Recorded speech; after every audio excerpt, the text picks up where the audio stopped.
Hey friend, today I'm hopping on not with an area of expertise in terms of like I know it all. I actually wanted to have a discussion with you and also wanted to see what your thoughts are.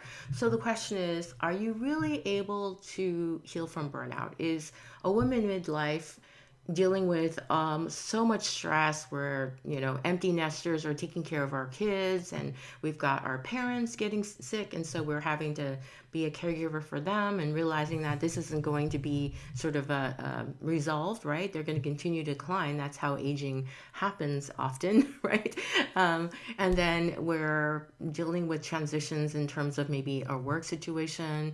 Our bodies are changing, our faces are changing, so many transitions going on, and our body chemistry is shifting. And so what we're familiar with and what used to work before isn't working anymore. And that's what I like to talk about, and why we end up playing whack-a-mole with our midlife symptoms. But underneath it all, are we really able to recover as midlife women at this age and stage in life? And I've been thinking about this, and I want to say that there's a lot that we can do.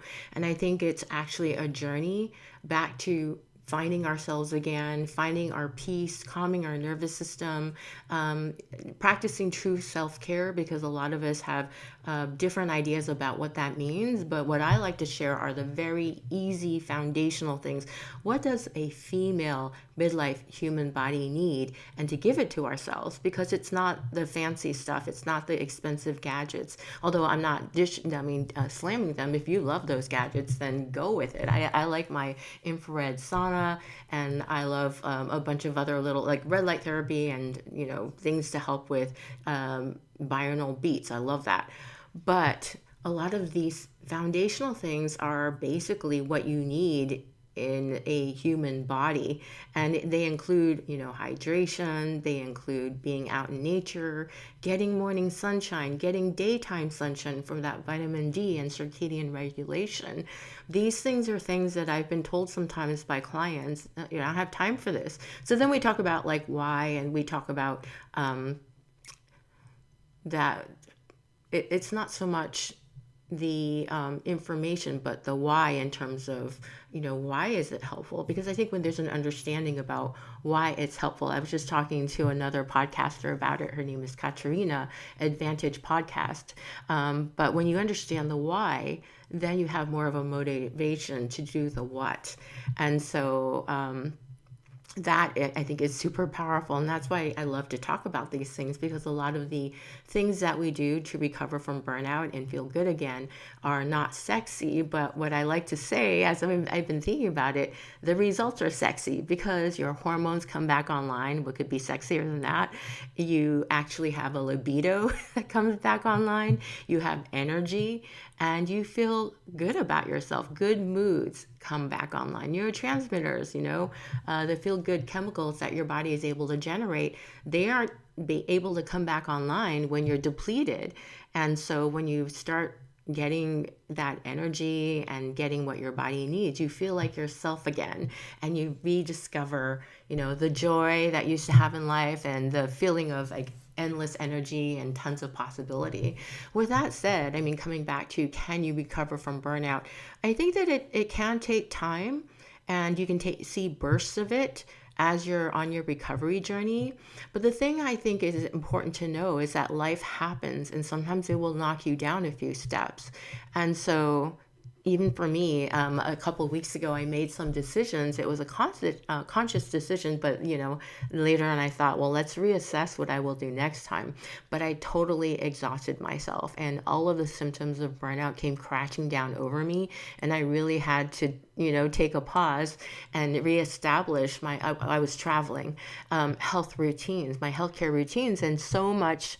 I don't know if you can relate. So much shame and blame came into my mind, and who am I to be talking about and sharing about recovering from burnout when look at me, and here I am, and I am exhausted, and I feel like my blood sugar isn't balanced, I'm having problems sleeping, and I just feel terrible.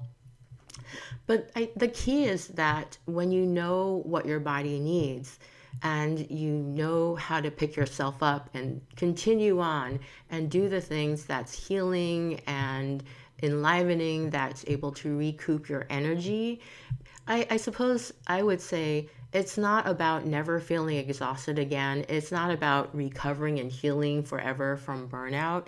It's about knowing what your body needs and being able to shift back into balance sooner, because life will happen and we're human. We have emotions, we care. And so sometimes old habits will come up and smack us between the eyes. Or sometimes, especially being a caregiver, we're in a situation where it's not always like the optimal situation. It's not always about only us. But when you're able to sprinkle in the foundations and you're able to nourish yourself properly, you're able to recover more quickly and be able to get that perspective of, oh, look what happened. And sometimes, as with what happened to me, you get to reassess. We're always evolving. And sometimes, there will be ups and downs. That's just how life goes. Nobody gets a pass from having challenges.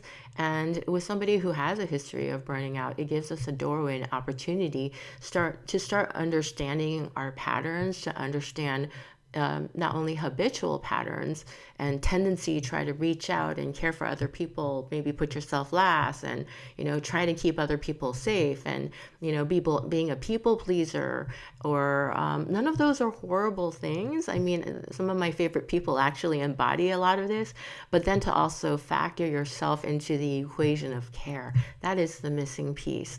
And always asking, is this going to be good for me? And what do I need as I navigate through these things that are happening? And doing simple things like, sitting and maybe putting your hand on one chest because we only have one, and then the other one on your stomach, and just breathing and being present. Because especially if you breathe deeply into the upper lobe of your lungs, you're signaling safety, and you're shutting down, or shifting yourself out from that state of fight, flight, freeze, and fawn. I need to be helping somebody else. I'm not safe. I'm shaming myself because I've fallen back into these patterns, and I shouldn't feel fatigue. I shouldn't feel exhaustion and burnout. It's a failure on my part. None of those things. When you're breathing fully into your body, you're able to basically pay more attention. And it's an invitation to pay more attention to how your body is feeling. And in that moment, you're able to hear what your body is telling you need right now. And it's not the shaming, blaming. It's not the shoulda, coulda, woulda. It's not the fear of having to do all the things, hold it up for everybody else. Your body will tell you what you need. And sometimes it's just being present and just breathing, because that in and of itself is able to be really healing. It's calming, and it brings you back into the present moment, which is where you have your pivot point of power in terms of what you're going to do next. And that is powerful, my friend. So I hope this is helpful. I mean, let me know what your thoughts are, because I'm really curious. I don't have all the answers, but through my life experience, I know that you can get into burnout really quickly, because your body remembers how. But I guess the other thought that's coming up is that it's not a bad thing, because now your body is putting a check on you, like, hey, this is something that if you continue on isn't going to be good for you.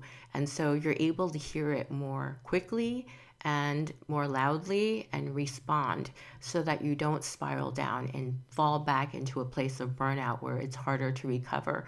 And so I think that it's a good reframe to say that, that feeling burnout creep back in is a really good reminder to practice self care. There's something that your body, your mind, your spirit needs, and to give it to yourself. And so you'll always have that foundation of knowing that you have your back.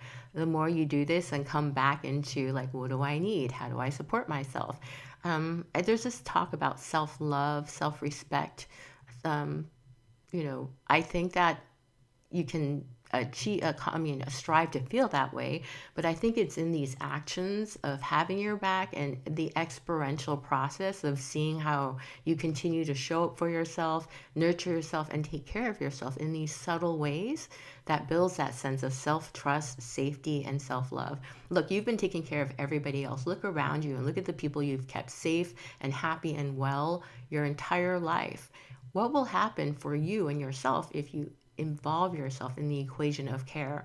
it's such a good example for everybody around you and empowers them to see what it means to practice self-care. And it also helps you show up better for everybody in your life, including yourself in the world, so that they truly get to see and you truly get to see the best version of yourself. And who doesn't want that? So shine on, my friends. Take good care of yourself, but also know that sometimes when you're feeling like you're in a state of burnout, take a pause and don't shame yourself. This is life and you care. And this is why it happens. You're doing your best. And then ask yourself, as you pay attention to your breathing, come to the present moment. What do I need right now? And then watch the magic happen. All right. Thanks for listening, my friends. Please let's keep in touch. I would love to have you participate in what I'm saying and see what your thoughts are, because your thoughts matter and your opinions and your experience matter to me. And subscribe to the channel so we can continue to be in touch. And you can also search for me in podcast episodes. This year, 2026, is a year when I decided I really wanted to connect with like-minded midlife women who are really trying to improve their lives and also reach out and help others as well. And I've been finding so much pleasure and so much fun in talking to other podcast hosts, because they're very heart-centered people. That's mostly been my experience, and so their message needs to be heard. And so it's a win-win for me to be able to share what I want to share, and then also be able to promote them as well. Okay, here's to a win-win situation. Have a wonderful day, and until next time, to your health, happiness, and well-being. All right, bye.